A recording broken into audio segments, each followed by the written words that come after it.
Kami wala kaming problema sa baha. If ever merong go-overflow lang, nagmamalfa ang kanilang mga drainage system. Kasalanan ng mga tao yun kasi nilalagyan nila ng basura yung drainage system nila. Hindi na yun kasalanan.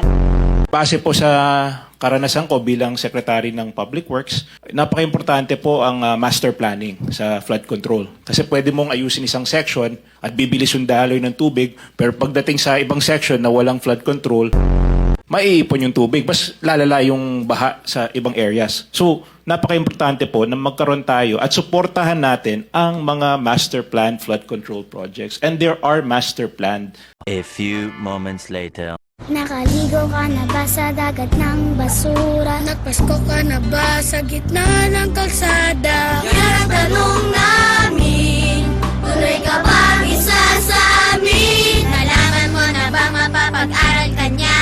Tutulungan tayo